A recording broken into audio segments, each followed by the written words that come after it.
Bonsoir et soyez le bienvenu sur mon chaîne de YouTube Anna Maria de Kutza. Cette soirée, j'aimerais parler de la différence entre l'état de satisfaction et l'état d'être heureuse et d'être content avec soi-même, puisque on fait des confusions souvent entre ce que nous fait heureuse et ce que nous apporte des satisfactions. Premièrement, être satisfaite avec soi-même, on peut arriver à cet état de satisfaction par obtenir un boulot qui est mieux que l'an d'avant. On peut être satisfait par boire ou manger quelque chose que nous aimons. On peut être satisfait par parler avec quelqu'un et avoir l'impression que nous sommes mieux que cette personne-là. Mais on ne peut pas jamais être heureuse seulement par cet état superficiel qui vient et qui départ. Et cet état superficiel se réfère à l'état de l'être humain qui cherche des choses qui peuvent le faire heureux pour le moment. Et l'état d'être satisfait de quelque chose, bien sûr, c'est un état nécessaire. Et si nous n'avons pas la satisfaction de notre travail, par exemple, bien sûr que nous ne sommes pas motivés. Mais il s'agit de beaucoup plus que l'état de satisfaction dans la vie. Il s'agit de la capacité de rester heureuse ou heureux, même dans des circonstances qui ne sont pas pleines d'optimisme, par exemple.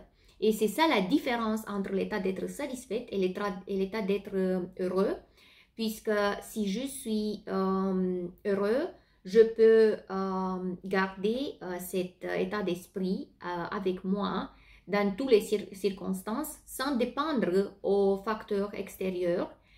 Au contraire, si je cherche d'être satisfait de quelque chose, je pourrais obtenir une satisfaction, mais ça va toujours dépendre de ce que les autres font ou de ce que se passe à l'extérieur de moi-même.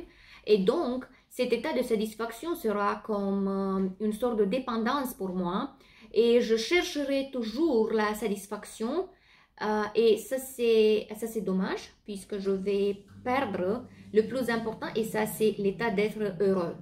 On est heureux quand on commence à connaître notre esprit, quand on commence à comprendre ce que nous sommes dans cette vie, quels sont nos besoins émotionnels, quels sont nos besoins spirituels et qu'est-ce que nous avons besoin d'obtenir dans cette vie, mais d'obtenir de nous-mêmes, pas des autres.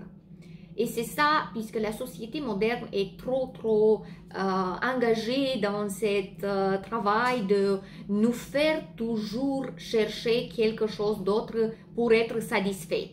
Tu vas avoir un nouveau boulot et tu te dis, bah, j'aimerais avoir un autre boulot. Tu as une femme et tu te dis, ah, j'aimerais avoir une femme qui est plus belle que ça. Et ça, c'est un état de compétition avec le passé. Donc, ton présent est conditionné toujours par ce qui se va passer et parce que c'est déjà passé et tu vis seulement pour obtenir l'état de satisfaction. Mais quand on est heureux et on est déjà satisfait sans chercher la satisfaction extérieure qui est dehors de nous-mêmes. Et si on est heureux de quelque chose, on est seulement parce que nous sommes nous-mêmes. Et ça c'est très intéressant puisque quand je renonce aux choses que je considère qu'ils sont nécessaires pour moi, d'être satisfait avec moi-même, je découvre que je suis déjà né heureux puisque je suis moi-même. Et ça c'est une citation très intéressante. La plus grande sophistication dans la vie, c'est la simplicité. Et je ne sais pas si j'ai traduit correctement en anglais. The greatest sophistication in life is simplicity. Et ça, c'est très important puisque on cherche toujours cette forme d'être simple et on cherche toujours l'essence des choses sans savoir que l'essence est dans nous-mêmes. Et notre état de bonheur jamais dépend de ce que se passe dehors de nous. Et c'est toujours ce que se passe à l'intérieur qui détermine ce que se passe à l'extérieur. Et c'est pour ça que la réalité intérieure, c'est la seule forme de réalité que tu peux avoir dans cette vie et que tu peux expérimenter dans cette vie. Et à parcours de la vie, on va découvrir que tout ce qui se passe à l'intérieur de nous-mêmes, c'est en effet tout ce que nous projetons sur des autres personnes et tout ce que nous allons expérimenter dans notre vie extérieure.